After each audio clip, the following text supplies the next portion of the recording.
Vamos lá, pessoal, vamos dar seguimento ao curso aqui com muito carinho para que você possa aprender muito sobre súmulas, julgados recentes. Essa é a ideia. Você tem que saber os julgados recentes, súmulas do STJ, súmulas do Supremo. Isso faz toda a diferença na carreira de um advogado, uma advogada especialista que sabe o que está fazendo, consegue usar essas súmulas como tese de defesa. Hoje, gente, a gente precisa tomar muito cuidado. Eu falo que o advogado, advogada de 20 anos atrás, se não se atualizar, não consegue advogar hoje. A advocacia mudou. Tudo mudou, né? Trago um exemplo, uma analogia. Jogadores de futebol. Você pega jogador de futebol, 16 anos, 17 anos, já tá jogando, né? Um profissional. Atletas no vôlei também. E a advocacia mudou. Mudou porque hoje se você não estuda súmulas, você fica para trás. Súmulas, jurisprudência atualizada, nós temos a perigosíssima tutela de evidência. Tutela de evidência, você entra com uma ação, o juiz, o Poder Judiciário, antecipa o julgamento, porque a situação já está decidida, já tem súmula sobre o assunto.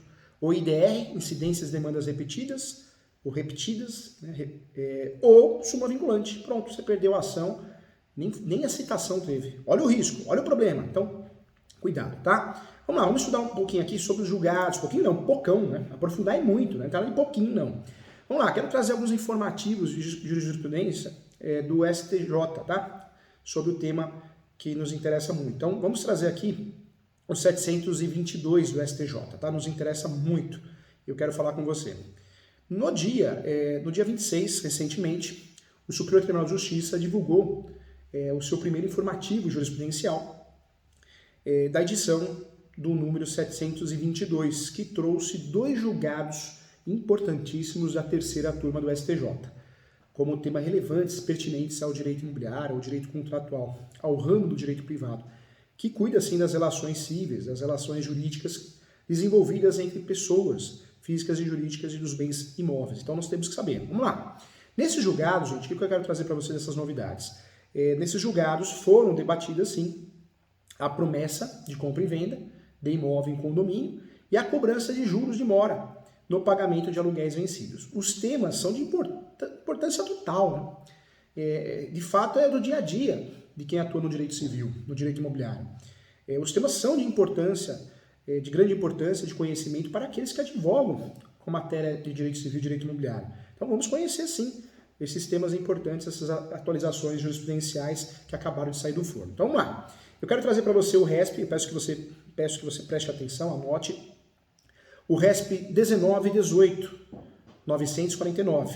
1918, 949. Do relator Ricardo Villaboas Coiva. É da terceira turma, foi julgado por unanimidade. O tema é condomínio, assembleia ordinária ou extraordinária. Promitente comprador, ciência da alienação, emissão na posse do imóvel. Então vamos lá. O destaque em relação à emenda, tá? Os compromissários compradores, ficou pactuado, a partir dessa jurisprudência, de forma prática, que os compromissários compradores têm legitimidade para participar, sim, das assembleias, seja ordinária ou extraordinária, desde que tenha havido a emissão na posse da unidade imobiliária e a cientificação do condomínio acerca da transição. Então, está pacificado esse assunto, hein? Os compromissários, de fato, compradores, têm legitimidade para participar das assembleias ordinária e extraordinária, desde que tenha havido a emissão na posse de unidade imobiliária e também a cientificação do condomínio acerca da transação. Então, julgado interessante, julgado recente, que merece uma atenção especial. Mais um julgado que eu trago para você, muito importante também, é o RESP 19.29.806. Então, anota aí, 19.29.806. Esse julgado também nos interessa muito, também da terceira turma. O tema é ação renovatória de locação e também trata de diferença dos aluguéis vencidos, termo inicial dos juros de mora e o prazo fixado na sentença transitada de julgado e também intimação para o cumprimento de sentença. O destaque dessa emenda, desse acórdão, o termo inicial dos juros de mora relativo às diferenças dos aluguéis vencidos será a data para pagamento fixada na própria sentença transitada de julgado. Então atenção aqui, ó, que novidade importante. O termo inicial dos juros de mora relativo às diferenças dos aluguéis vencidos será a data para o pagamento fixado na própria sentença transitada e julgada, ou seja, a mora ex re, ou a data da intimação do devedor. Isso também é previsto no Código de Processo Civil 2015, no 523, para pagamento da fase de cumprimento de sentença. Então também um julgado importante, também um julgado que nos interessa, também algo novo, né, que merece uma atenção especial também. Então trago para você com muito carinho aqui. Então tudo que surge de novo a gente precisa estar atualizado. A ideia é essa, né? Então precisamos sim estar atualizados para poder ajudar nossos clientes de forma relevante. Então isso faz toda a diferença. Vamos lá, tem mais informações. Outra informação relevante, recente, que modificou também o direito contratual, o direito imobiliário.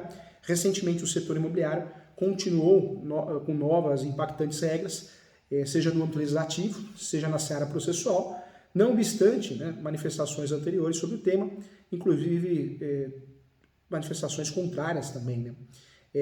Importante trazer a Lei 14.382, 2022, 14.382, 2022, que foi responsável por trazer grandes alterações na legislação registral imobiliária.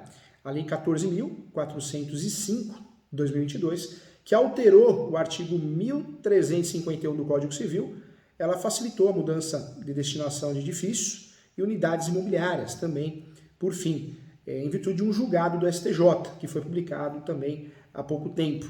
Então nós temos aí uma facilitação em relação à mudança de destinação dos edifícios, das unidades imobiliárias também, então é importante falar sobre isso. O julgado também do STJ publicou há cerca de 2 meses também e assentou um ponto importante na jurisprudência de extremo interesse sobre também a pretensão de renovar o contrato de locação acerca da Lei 14.382. A finalidade é modernizar e desburocratizar também, facilitar a regularização de imóveis no Brasil. Então eu trago para você as novidades dessa lei e eu fiz uma separação bem legal, bem didática. Ó. Essa lei, então, de fato, ela trouxe o quê? A criação do SERP, então é uma grande novidade, não dá para o advogado, advogada, corretor, corretora, quem trabalha com direito imobiliário não ter essa informação. Foi criado o SERP, né, o SERP. O que é o SERP? É o Sistema Eletrônico de Registros Públicos. O SERP ele será responsável por conectar todas as bases de dados dos cartórios em âmbito nacional, então é um avanço gigantesco. Viabilizar também o registro e o intercâmbio de informações, dentre outras funções. O cronograma de implementação não poderá ultrapassar a 31 de janeiro, né? Então tem que ocorrer. Já ultrapassou, né? Temos aí alguns cartórios ainda se adaptando, mas é uma novidade e tem que ser de fato conhecida por nós. Outra novidade também na Lei de Registros Públicos, a Lei 6.573, é a alteração do procedimento de dúvida registral. Com a nova lei, o registrador de imóveis deve emitir nota de exigência e registro da matrícula no prazo de 10 dias úteis, ao invés de 30 dias corridos, reduzindo também quase pela metade o tempo para a obtenção de uma resposta, prazos mais curtos, inclusive a expectativa de maior celeridade na solução das demandas. Mais uma inovação que nos interessa muito é a regulação na adjudicação compulsória. Foi a inclusão do artigo 216b, pertinente aos cartórios. Registro de imóveis, que podem agora registrar a adjudicação compulsória de forma extrajudicial. Lembrando que a lei não fala da obrigatoriedade de escritura pública, mas muitas normas da Corregedoria estaduais vêm obrigando, então trazemos o consenso aqui que será obrigatório mesmo que não apareça nesse momento, logo mais teremos sim alguma regulamentação, assim como aconteceu com o uso capião, provimento 65, mas fato que precisamos da escritura pública também para fazer a adjudicação compulsória extrajudicial. Mais uma inovação também foi a impossibilidade de abertura de matrícula, oriunda de transcrição, quando não presentes todos os requisitos para tanto. Com a nova redação também do artigo 176, parágrafo 18, a abertura da matrícula oriunda da transcrição ocorrerá sempre que houver a necessidade de se praticar de fato algum ato registral de averbação, salvo quando a transcrição não possui todos os requisitos para a abertura da matrícula. E a intenção é que não sejam mais praticados atos a mais dos registros antigos, né? Isso é importante, os documentos mais firmes em sua essência, a expectativa é dar maior segurança jurídica sim. Então também é algo que teremos que comentar aqui em relação à novidade. Mais uma novidade também é a dispensa de anuência de certos credores dos imóveis confrontantes no procedimento de retificação da descrição do imóvel. O inciso 3º, incluído no artigo 213, também simplifica a retificação de descrição do imóvel, pois exclui do conceito de confrontante os titulares de direitos reais. de garantia hipotecária. Então isso é importante. E os titulares de crédito vencendo, em que há vinculação temporária da propriedade imobiliária à operação de crédito financeiro. Também a ideia é menos burocracia, expectativa de efetividade de procedimento retificatório, né? Mais celeridade. Outra mudança pertinente que nos interessa muito é a possibilidade também de o registrador afastar as impugnações injustificadas no procedimento de uso capião extrajudicial. A alteração trazida no parágrafo 10º do artigo 216A trouxe sim, aperfeiçoou o procedimento de uso capião extrajudicial ao permitir que o registrador identifique impugnações injustificadas e não as admita no procedimento. Então você pode ter uma impugnação, faz uma impugnação de uso capião extrajudicial e ela de certa forma não vai causar nenhum efeito. Então isso é interessante também. Já acontece no rito de retificação administrativa, isso é comum, artigo 213, no uso capião também, a regra é gerar mais praticidade, de fato, e também agilidade nos procedimentos também, para que as coisas aconteçam, o registro de fato. Né? Mais uma forma que eu queria trazer para você também é a ampliação da abrangência do regime de cobrança de ato único, a inclusão do artigo 237A e seus parágrafos disciplinam normas gerais a respeito da cobrança de emolumentos durante a promoção de empreendimentos imobiliários, sobre a forma de loteamento em incorporadoras. A título de exemplo, gente, eu trago a referida alteração quando da constituição de garantias imobiliárias. Aí acho que é legal falar da hipoteca ou alienação fiduciária, né? Que envolve todas as unidades autônomas de uma determinada incorporação imobiliária. Havendo a cobrança de emolumentos relativos tão somente ao registro na matrícula-mãe, sendo também os demais atos praticados nas matrículas filhas, né, como nós chamamos, sem cobrança adicional. Então, é a redução de custos, esse é o objetivo, e maior facilidade aos usuários também, especialmente aos empreendedores. Né? Então, de fato, também mais uma novidade. Vamos lá, mais uma novidade importante que eu quero trazer para você é a previsão expressa de abertura de matrícula durante a fase de incorporação imobiliária.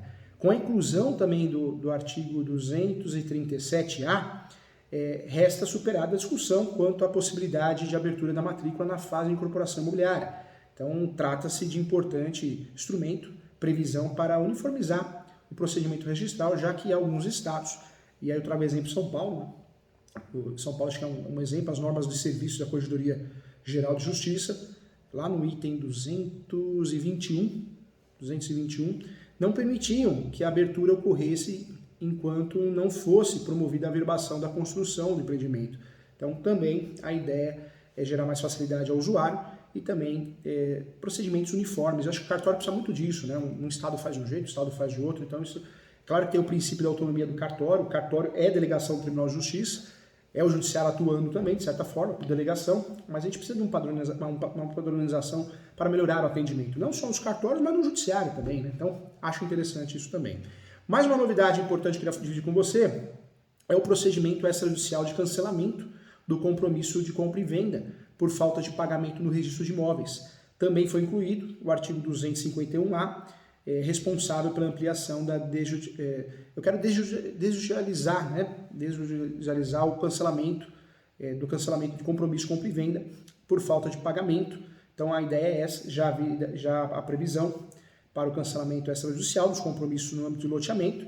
Isso aparece, aparece ainda, né? É no artigo 37. Artigo 37 da Lei 6.666 de 1979. Agora o procedimento será aplicável também a todos os compromissos de compra e venda. E a ideia é maiores soluções no âmbito administrativo, também presteza e segurança nos negócios jurídicos firmados.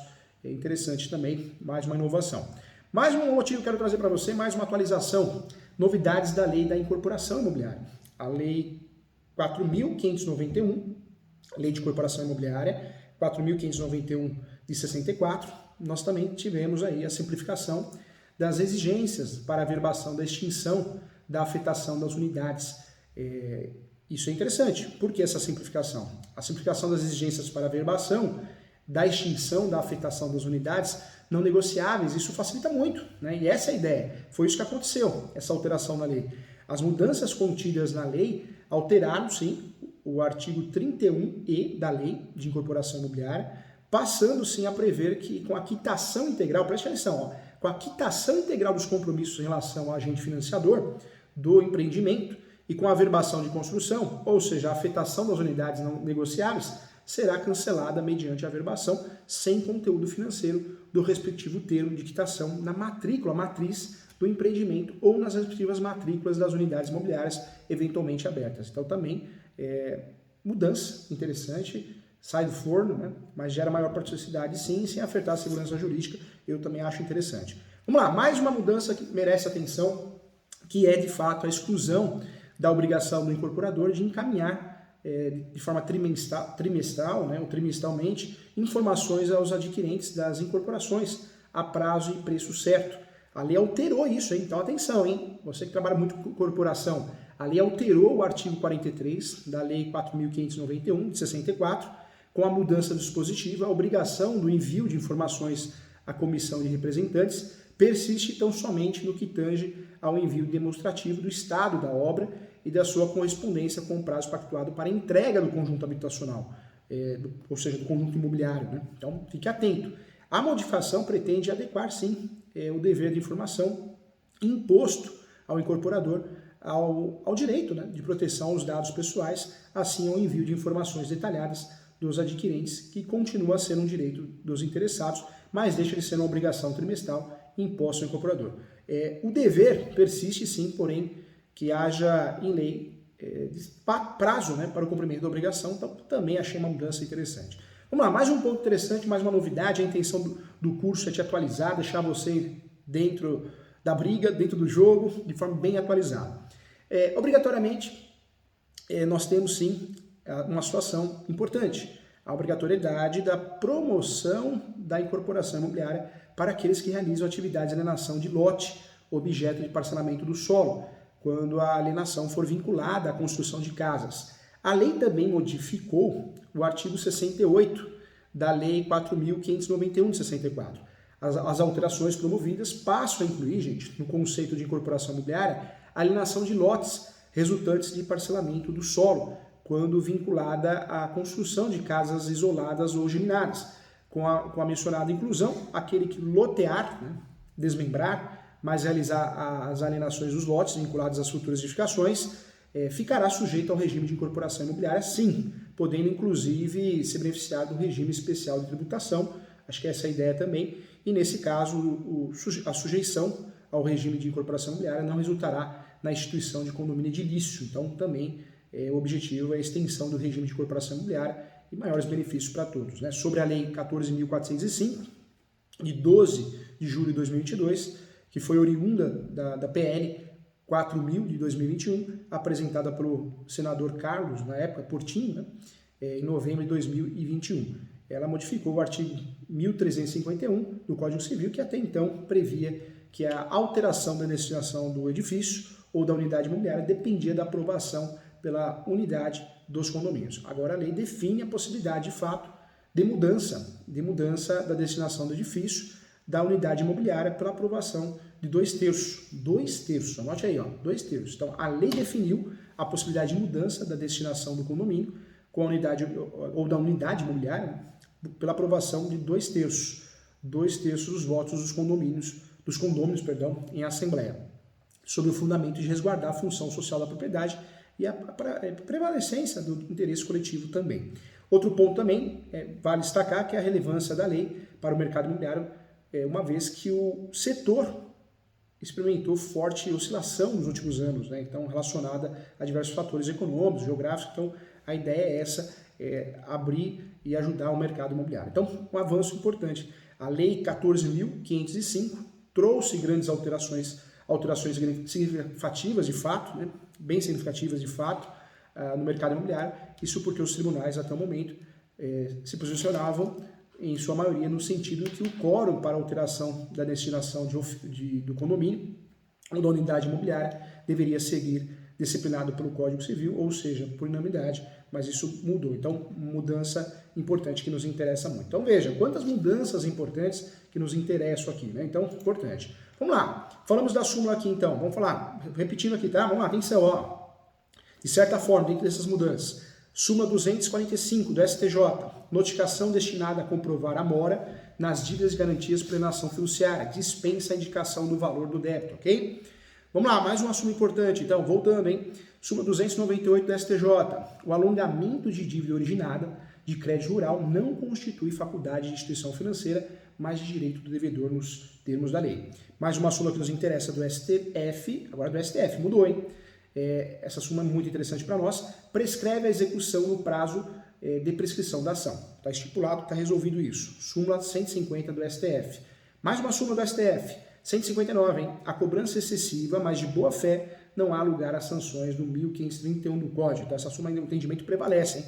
Apesar de ser uma súmula do antigo Código, ela prevalece o entendimento sim. Em relação aos contratos, o que nos interessa aqui? A súmula 293, a cobrança antecipada do valor residual garantido, VRG, não descaracteriza o contrato de arrendamento mercantil. Também está pacificado no Superior Tribunal de Justiça. Mais uma súmula do Superior Tribunal de Justiça, hein? Note aí, 369.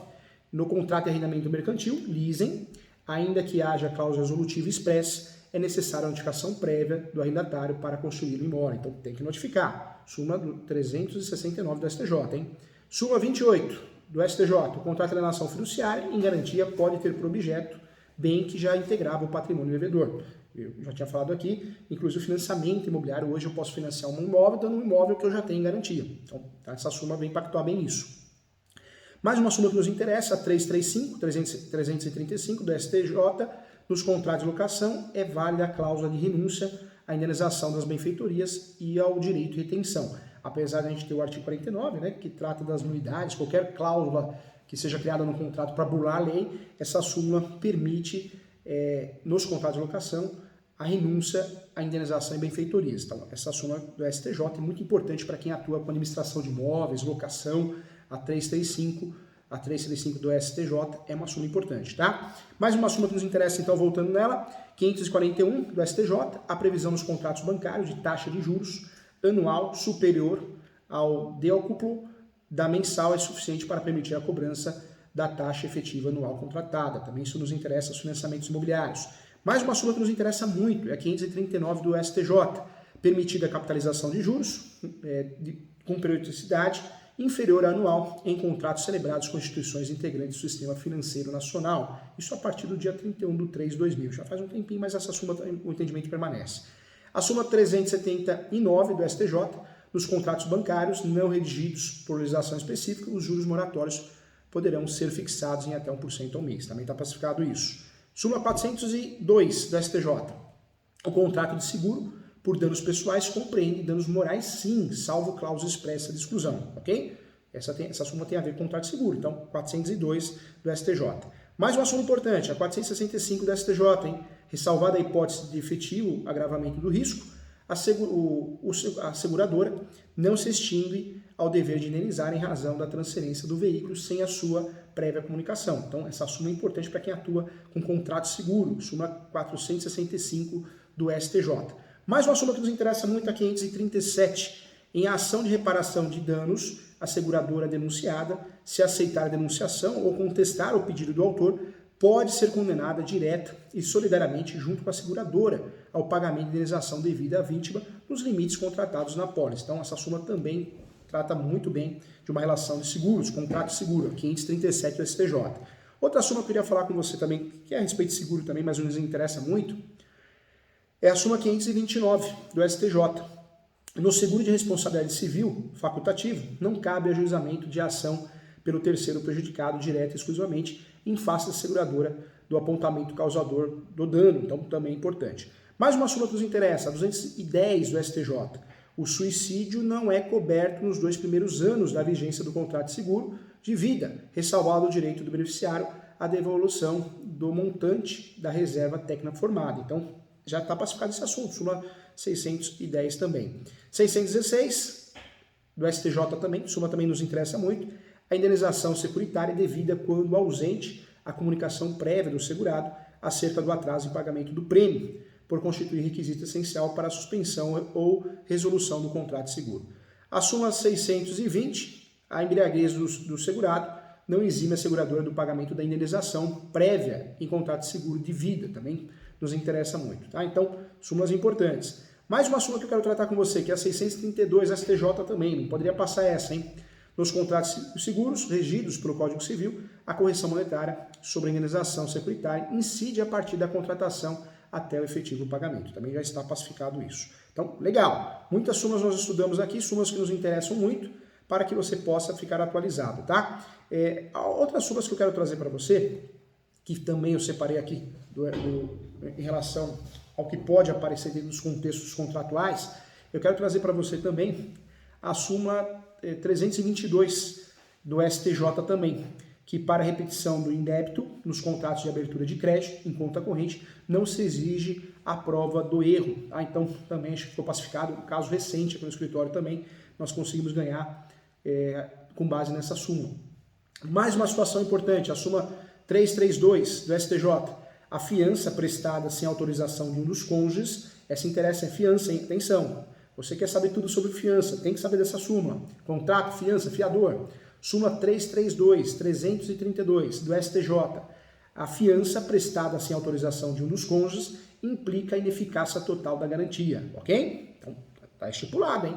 A fiança prestada sem autorização dos cônjuges implica ineficácia total da garantia. Então, o advogado, a advogada que advoga para um fiador querer salvar a casa, é uma súmula importante. Claro que tem jurisprudências contrárias, muitas inclusive, mas a súmula é um contexto importante. Mais uma súmula que nos interessa também é a 380 do STJ, a simples proposição da ação de revisão de contratos não inibe a caracterização da mora do autor. Tá? Então não é porque eu propus a ação revisional, não estou mais devedor, tem que pagar. Por isso eu falo que quem orienta, professor Júlio, eu orientei meu cliente, vou fazer uma revisão, não preciso mais pagar o financiamento imobiliário não. Paga os honorários, mas não paga o banco, não faça isso. Tem que pagar sempre, paga em juízo na dúvida, mas tem que pagar. Orientação errada, equivocada, hein? Súmula 538 do STJ nos interessa muito também. As administradoras de consórcio têm liberdade para estabelecer a respectiva taxa de administração, ainda que fixada em percentual superior a 10%. Então, as administradoras de consórcio têm sim a liberdade para estipular a taxa de administração. Não é abusivo. Mais uma súmula que nos interessa dentro do contexto da nossa atuação, também peço que você anote, é a 549 do STJ. É válida a penhora de bem de família pertencente a fiador de contrato de locação. Então, fiador, não adianta querer alegar bem de família. Advogado, advogada, hein? Você que está defendendo o fiador e alega bem de família, uma tese muito fraca, tem até súmula sobre o assunto. Não pertence, não adianta alegar. Então não dá, não cola. Tá? Então cuidado aí com sua tese de defesa, para que não seja a tese de defesa fraca. Mais uma súmula que nos interessa, a 109 da STJ, o reconhecimento do direito à indenização por falta de mercadoria transportada via marítima independe de vistoria. Também está pacificado, muito bem pacificado. Ainda em relação a contratos, a súmula 145 da STJ, no transporte desinteressado, ou seja, de cortesia, o transportador só será civilmente responsável por danos causados ao transportado quando incorrer em dolo ou culpa grave. Então, importante, hein? A carona, né? Carona. A súmula 188 da STF, do Supremo, estamos falando da súmula do Supremo agora, o segurador tem direito, a ação regressiva contra o causador do dano, pelo que evidentemente pagou até o limite previsto no contrato da seguradora. Então, reingresso, hein? Tem que tomar cuidado. Artigo 151 do STF também nos interessa, hein? Prescreve em 1 ano a ação do segurador subrogado para haver indenização por extravio ou perda de carga transportada por navio. Também está pacificado também. Ainda é uma súmula interessante sobre contratos, a gente está dando foco aqui às súmulas de contratos e de direito imobiliário. A súmula 161 do STF, né? O Supremo Tribunal Federal chegou ao consenso que o contrato de transporte é inoperante a cláusula de não indenizar. Então, não adianta, seria uma cláusula abusiva.